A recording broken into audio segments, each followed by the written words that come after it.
All right, so let's try this again. I actually tried recording this last week and I didn't really like it, so I'm going to try it again. And I'm actually trying it with my iPhone just to see how it will do. A lot of the times when I do these types of videos, it's just to see what new things I can learn. I actually learned a lot from recording over a training video recently, and it was amazing what new things I picked up from it. So doing half this stuff sometimes isn't just so that I can spout my opinion about something, but it's also just so I can learn something new.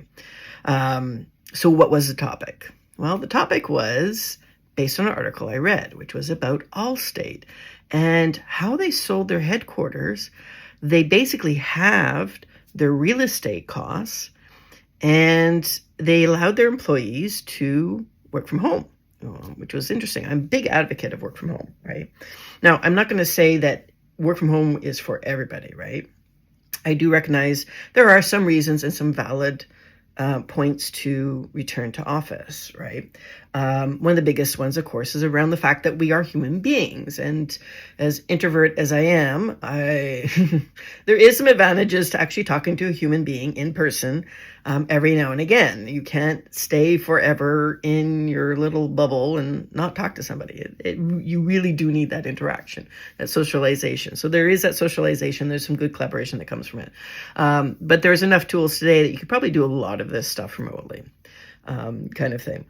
So there is that sort of advantage, right? But that advantage is really minimal these days, kind of thing. It made a lot of sense way back when, right? Way back when, that could be a wide range. But I know for myself, I worked in an office, certainly from when I first started working up until probably about 2007. From 2007 onwards, the answer was, you have good internet, you're near an airport, great, you're set, right, kind of thing. And so I could be anywhere in the world and be able to do my job. And that made a lot of sense to me. The biggest challenge for work from home, and this is the part that I think, I'll be blunt, it pisses me off the most, and that is the commute.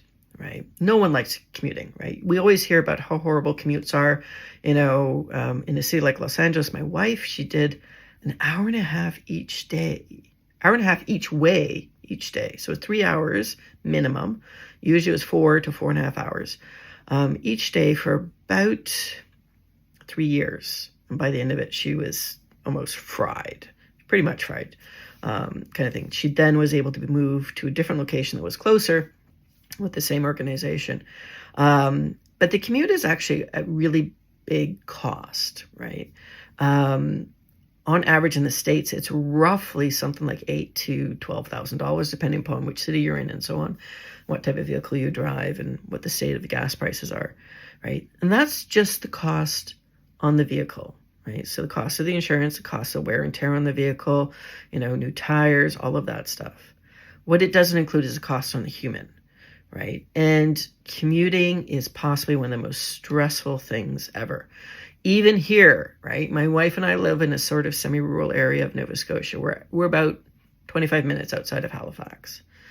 And our commute, when we have to go in, my wife does go into an office. She has to see her clients in person, kind of thing.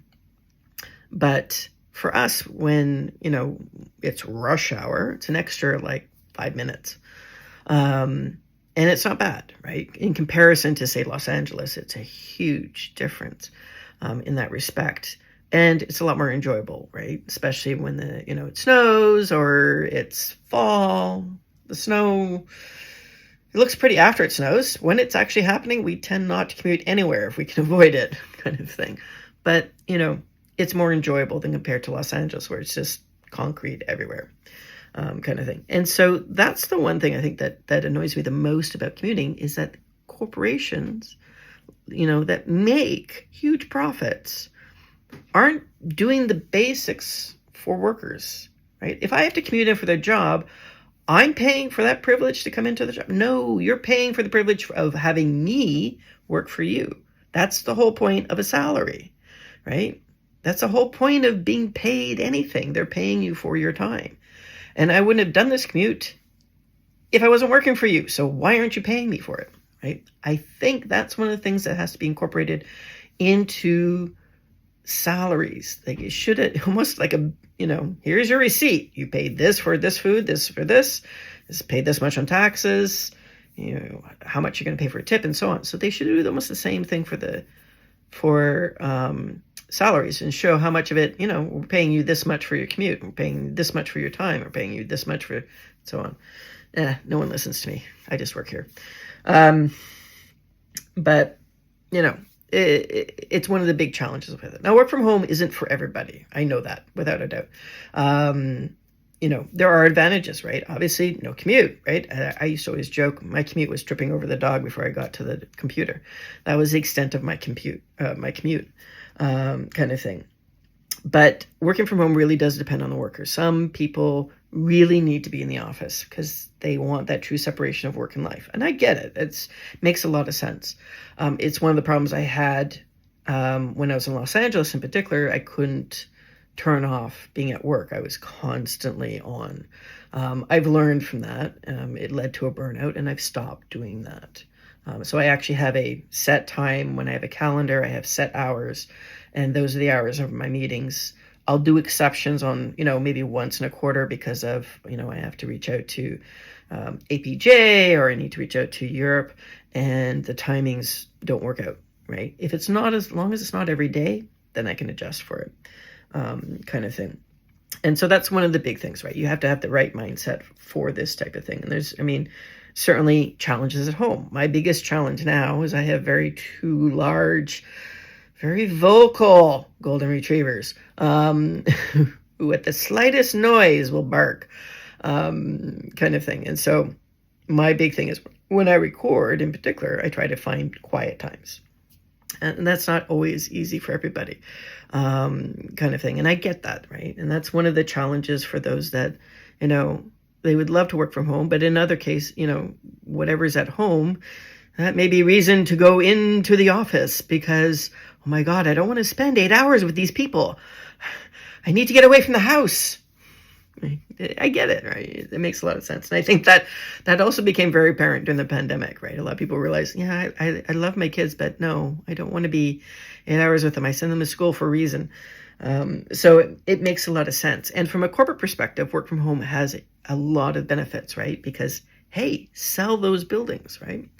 That means you aren't paying for power, you aren't paying for maintenance, you aren't paying for parking, and so on and so on and so on, right? So from a corporate perspective, there's actually an advantage from work from home. Plus, you widen your potential workforce in the sense that you aren't limited to just the region that you're looking for somebody. I've seen jobs that have been reposted now, whether these are, these are from reputable companies, and I've looked on their actual websites and the job is there. And they aren't finding anybody for it because they want somebody in a specific region, in a specific area. And that's not going to happen, right? So companies need to open that up. The biggest reason I think that people or that organizations do return to office, there's one reason. And when I say this, everyone's like, uh-huh. And it's often referred to as micromanagement or power play, right? That's really the big reason. And that's the part that I think annoys me the most, because when you get hired by an organization, there's a certain amount of trust that's built, right? This idea that I trust the organization to pay me to do the job that they've hired me for, and that I do that job, I'll get paid. And as time goes on, that trust builds. When organizations force a return to office, it says, we don't trust you. We don't trust you to do the job. You must be in the office so we can watch you and make sure you're doing the job. And that is the big problem. So, whatever works for you. Personally, I prefer remote work. As I said, I haven't been in an office since 2007. I have no desire to go back into an office, largely because I found it too noisy for me, right? As an introvert, I tend to work better when I'm left to my own devices. When I know what it is that needs to be done, fine. I'm like laser focused on it. I'll get it done. But don't force me back into an office. Anyways, that's my thought for the day. Hopefully it's been a little more entertaining. We'll see what neat things I learned from this. And we'll see you next time.